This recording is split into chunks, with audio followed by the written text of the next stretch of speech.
Presented by Monabik Music. presented by दादा लौरी music.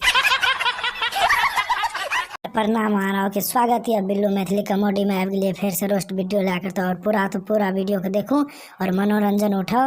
अगर हमारा चैनल में नया अच्छी तो लड़का के लतिया न जाओ, घंटा के डोले न जाओ, तब तक हम वीडियो के स्टार्ट करी। चलो शुरू बनल रहो और कान में हेडफोन लगा लियो। सब बुझे छे होली एले तो होली हसीन एले तो कर भी कथी बोलली कहाँ कर मशीन रंग भी अगर ओकर भै बुझ गेलो तो बिना सोहले के ला ठेलतो।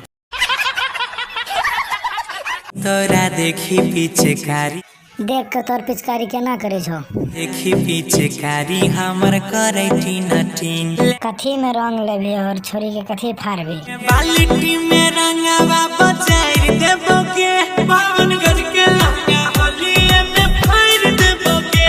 ओकरा बाप का अगर या भै का पता चलले कि ओकर लंगा फाट ले तो बिना छिल्ले बांस तोरा गैन में ठुस देतो भीतर तक।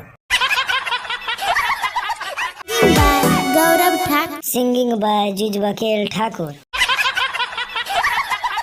सुने सुने के डिया सुनै छे छोरी कोनो बहिन नै छे, केहन रंग घोरने छी कि छोरी के चोली में डालबे।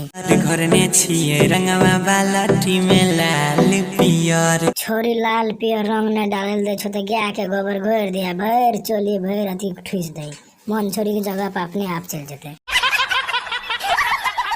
चोलिया के ऊपर से ठार देबोगे तू रंग ढार देबे, हम कत जेबे खंता के माछ उप छले एबो न गरबात मुंह फुला देबो। छोड़े चिन्ता फिकीर तनी लगैले अभी जे कह छो गौरव भैया मान ले तन गौरव भैया के मुठ सन कलो त की लगे तो कह दे छो से नाली वाला उठाई के लसार देबोगे। की कहल को गौरव भैया होली छे बात मान ले न तन कोई बहाना नहीं चले वाला छो। गौरव भैया के बात बहुत टाइट है छे। करे छौड़ी माना तोहर चलतो नहीं बहाना देख आप गौरव भैया की कह छो सुन ले, गौरव भैया के अंतिम बात छियो। देखे सोनू गौरव गावे फगुआ के गाना देखी गौरव भैया गावे छे वो अपना नानी बल्ला मौसी वाला गाना। चला है वीडियो के समाप्त करे छे, अगला वीडियो में बनल रहे वीडियो फिर नया आबे करते। अगर वीडियो अच्छा लागल है तो लाइक एक जरूर कर दे और हमारा चैनल पर आते रहते मैथिली वीडियो और पूरा वीडियो देख के मनोरंजन लिया।